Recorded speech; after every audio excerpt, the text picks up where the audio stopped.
Hello, everybody, and welcome back to Story Time with Mr. Hallum. Today is Wednesday, which means it's Chris Van Allsburg Wednesday. Beep, beep, beep, beep, beep, beep, beep, beep, beep, beep, beep. If I had a budget, I'd put sound effects in there, but I don't have a budget. I make it up as I go along. So there you go. So it is our Chris Van Allsburg Wednesday. I'm very excited. Today, we're going to read The Misadventures of Sweetie Pie. That's right. Look at that. It's a hamster in a dress. I have questions. I bet they get answered in the book. The Misadventures of Sweetie Pie by Chris Van Allsburg. Copyright 2014. Why, that's practically brand new. He's so cute, squealed the pig-tailed girl. The hamster had heard these words before. He'd once shared his home with a dozen friends. One by one, they'd all been taken away. He'd been left behind because whenever a child had picked him up, he squirmed and scratched. Today, he did not put up a fight. Wherever his friends had gone, he wanted to go there too. He left the pet shop and saw for the first time the great outdoors. It was filled with sunlight and endless blue sky, with smells he had never smelled and wind he had never felt.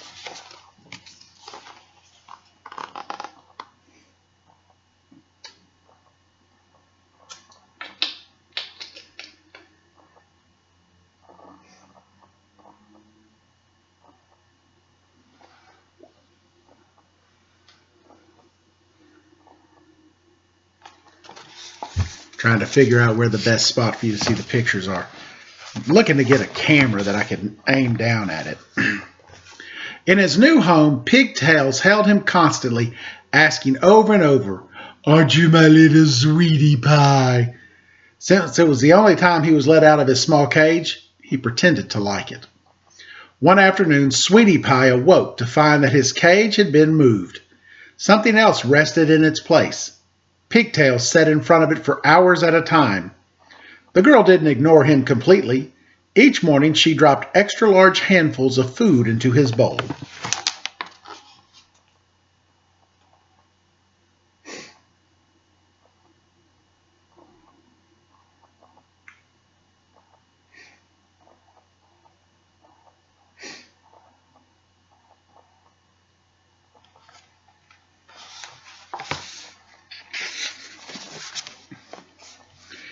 Because it was so tasty and because he had nothing else to do, he ate every bite.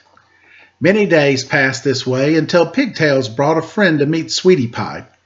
"Kinda big, isn't he?" the boy asked, holding an animal that felt more like a water balloon. "Yeah," agreed Pigtails, "he eats too much, but he's lots of fun to play with. Is it a deal?" The boy handed over a few wrinkled bills and picked up the cage. For the second time in his life, the hamster felt the wind in his fur and smelled the great outdoors. He breathed in deeply, but was back inside before he exhaled.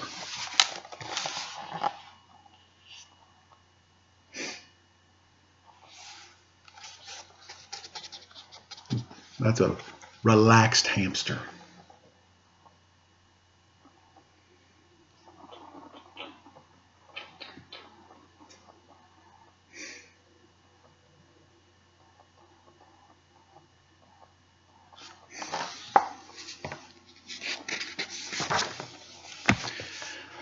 The boy put the cage beside his bed and left the room. Sweetie Pie heard a loud sniffing sound. The cage began to shake, then crashed to the floor. Sweetie Pie, his peanut-sized heart pounding wildly, dug out from under the wood chips and found himself facing a snarling dog. "No, Buster!" The boy ran back into his room. "He just wants to be friends," he explained to Sweetie Pie, pulling the dog away. Over the next few weeks, Buster came into the room again and again, knocking the cage to the floor and banging his wet black nose against the wire bars.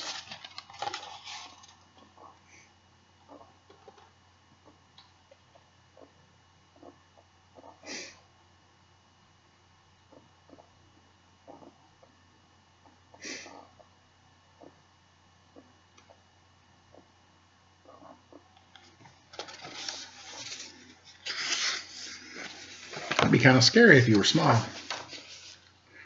Sweetie Pie was too nervous to eat and had bad dreams about mad dogs. He awoke from one of them when he felt his cage tilting again. This time it was the boy carrying him to the front porch. A car stopped in front of the house. A young girl jumped out and ran up the porch steps. "Can I hold him? Can I hold him? Can I hold him?" she asked. Cousin Sue clutched the hamster as if he were a fistful of candy. Then she carried him away. At home, Cousin Sue couldn't wait to play with her new pet.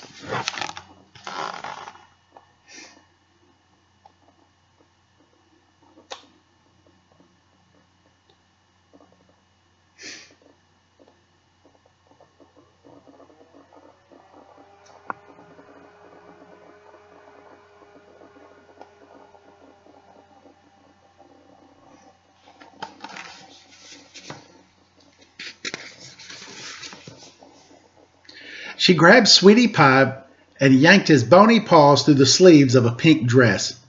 "Aren't you pretty?" Sue asked, then dropped him into the dollhouse. He spun like a top, making a terrible mess. "That's not polite," she said, and tossed him back in his cage. Sweetie Pie spent the day chewing his way out of the dress. He just finished when Cousin Sue returned. "Look, I got a present for you." She twisted a plastic ball open, stuck Sweetie Pie inside, and ran outdoors. When Sue put the ball on the sidewalk, the nervous hamster clawed wildly. He shot along the sidewalk, picking up speed as he raced downhill.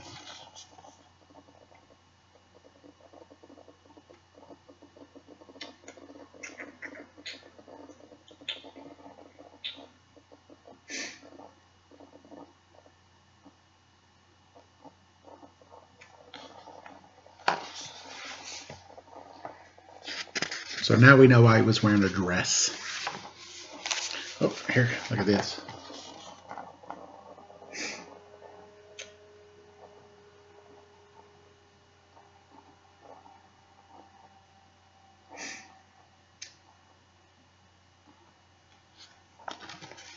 He raced downhill, across traffic, down some stairs. That is a improbable ride. I'd be scared. The ball landed in a pile of leaves. Exhausted, Sweetie Pie waited for the girl to rescue him, but she never came. The sun set and the moon rose. The lonely hamster spent the night staring at the stars, wondering if he'd ever get out of his plastic prison.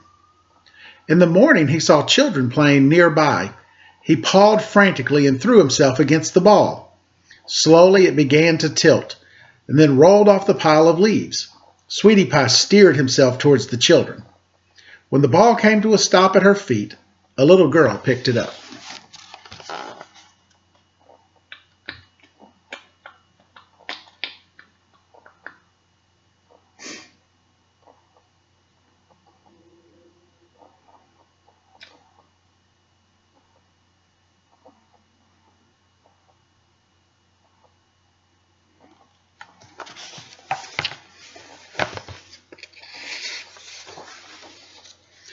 "Look," she said, "it's a hamster. I've always wanted these, but my mom says no." She gazed at the hamster longingly. "I'm keeping him." At home, she snuck Sweetie Pie into her room, opened the ball, and put him in a shoebox. When her mother called, she left. Sweetie Pie's nose began to twitch. The hungry hamster smelled food. He climbed out of the box and followed the scent to the kitchen, where the girl sat eating. As he crossed the room, he heard a loud shriek. Then, bam! Something hit the kitchen floor behind him, and a rush of air sent Sweetie Pie tumbling under the table.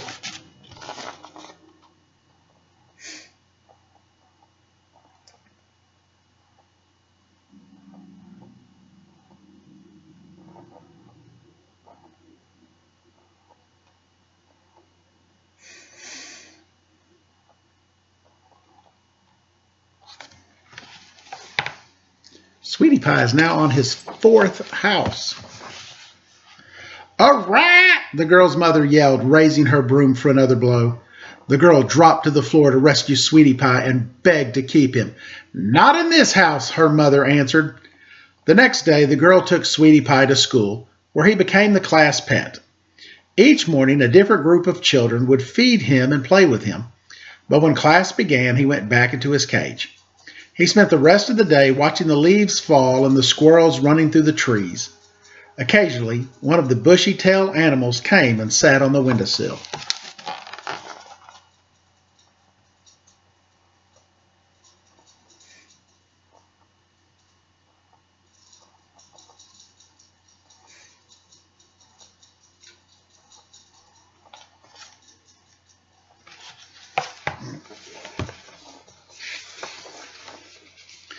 The squirrel watched closely as the children opened and closed the cage.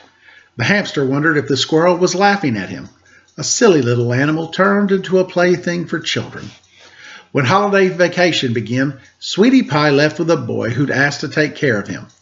On his way home, the boy stopped at the playground with his friends. The hamster wondered how long the boy would play. He curled into a ball. He loved being outdoors, but was not used to the cold. When he finally looked around, Sweetie Pie saw the boy had left and that something strange was falling from the sky.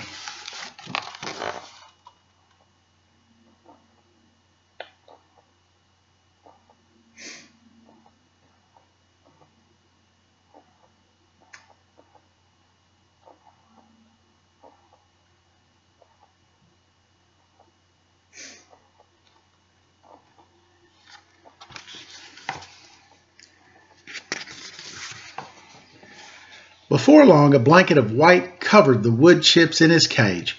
The sky got darker and the air grew colder. His teeth rattled, and Sweetie Pie suddenly felt bone tired.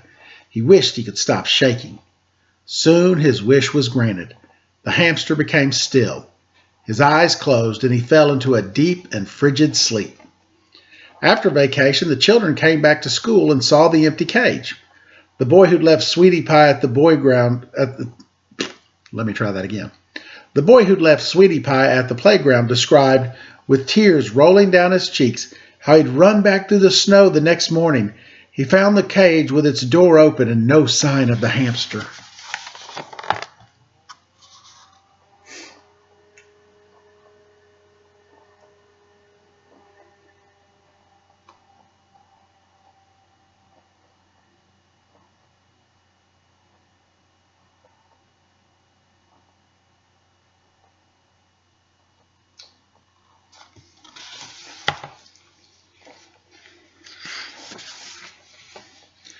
The teacher explained that someone must have rescued him.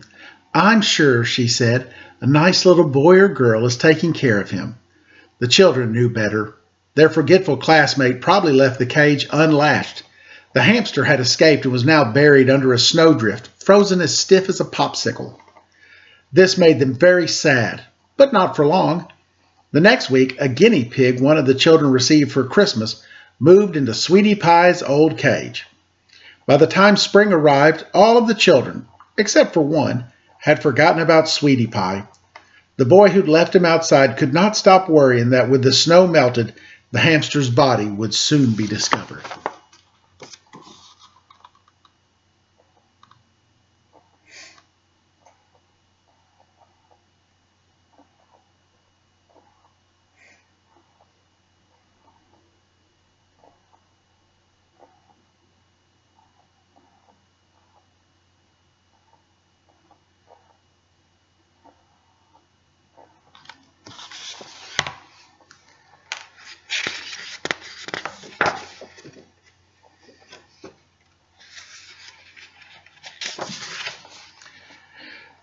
During recess, he could not keep his eyes from searching beneath bushes and dried leaves.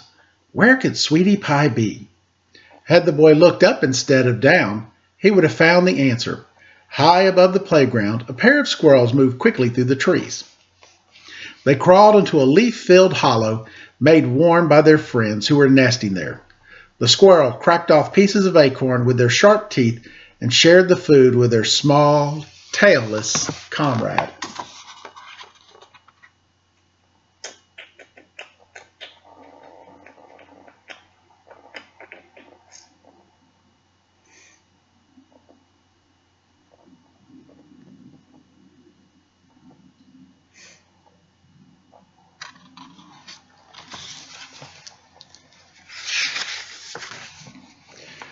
It was not as tasty as the food he'd had when he was younger, but looking out of the nest, with his friends right behind him and the children 30 feet below, with no bars between him and the deep blue sky, Sweetie Pie felt like the luckiest squirrel in the world.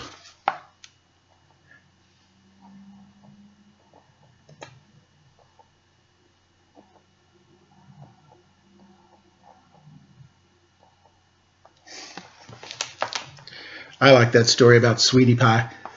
We've had hamsters here. My wife and I are both school teachers, and I taught science lab, so we had to have pets, and a good mammal to have for the classroom is a hamster.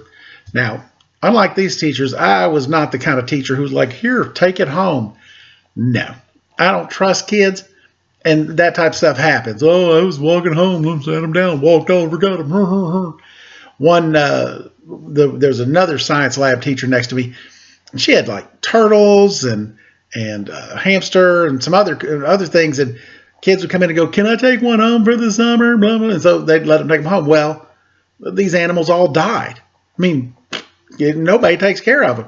They couldn't understand, how's your hamster live 4 or 5 years? Because I don't let the kids take them home. Don't do that. Now, I have a couple of stories that I'll tell. We had a hamster.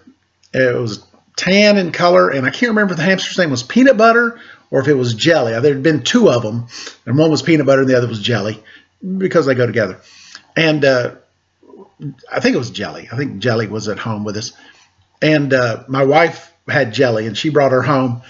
And the latch on the front of her cage had broke in or weakened or something, and she could get out.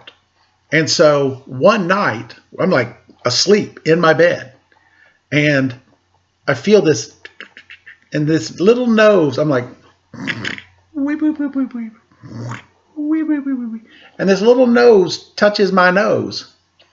Now, I don't understand why I didn't freak out. To this day, I don't know. But I went, "Amy, I believe Jelly's in bed with us." And my wife sat up and turned the light on, and sure enough, Jelly was sitting in the bed, touching my nose like, hey, "Wanna go for a run? Go for a run? Cool Scout." So I was like, "Jelly, what are you doing here?" So she picked her up, took her back up front, put her back in her cage, closed it up, came back, got in bed, back to sleep. About an hour later, I feel this do touching my nose. I'm like, "Amy, Jelly's back." And she sits up, turns the light on. Sure enough, Jelly's back in bed. She's like, hey, wanna go for a run? Wanna go play? I got a thing. So my wife picked her up and put her back in, and then we got like a little bread time. We tied off her thing, and we had to get her a new a cage because her cage kept opening. And then we had another hamster, and his name was, I can't believe it. I can't think of it. The school was doing I want to say Harry the hamster, but that's not right. Herman? Harold? I can't remember. There's a book series with a hamster, and we bought a hamster that looked like that. And my principal was like, "Do you mind keeping the hamster in your room?" "No, that's fine." So I kept the hamster, and it was great. Everything was fine. And a year or two after we'd done the book, I came to school one morning, and I came in, set my bags down, got my stuff, went over, got some food, was going to go feed Harvey? I can't remember. But wasn't in his cage. And I was like, uh-oh, where's the hamster? So I started calling names. Harry, Harmony, hamster. And I hear this kind of and I like moved, I had a rolling cart, and I moved the cart and moved some boxes, and there he was down like on the ground. He came out, and I picked him up, and his hair was all just kind of messed up. He was like he had this look like, "I've seen things." So I put him back in his cage, get him some food, food and water, make sure everything's okay. And he was sitting next to his little food bowl, just kind of had his elbow resting on his food bowl, picking a little food.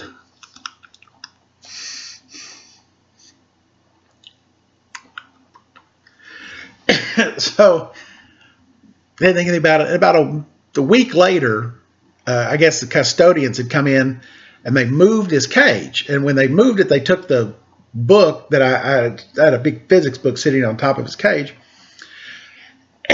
Excuse me. So he wouldn't get out. It'd keep the cage lid down. Well, they moved it, and he managed to get out. And so I was like, oh my gosh. So I looked in the same place I looked the first time, and he wasn't there. So I'm walking around the room, and I'm like, hey, and I hear this noise, and behind my desk, he came out of an area from behind my desk. It was a good way away from where he'd been. And he comes out and he kind of looks at me. He's like, uh-oh, it's you. And he turns around and he starts to run off. So I kind of blocked him off. And he was like, well, I'm going to go this way. So block it. Finally got him over to me and I scooped him up. And I'm like, what are you doing? And he was just like, oh, man, I just like to get out, run around, hang out with the cool kids. So I put him back in his cage and put his lid on. And literally, as soon as I got his lid on, he got up there and put the book back on top. He got there.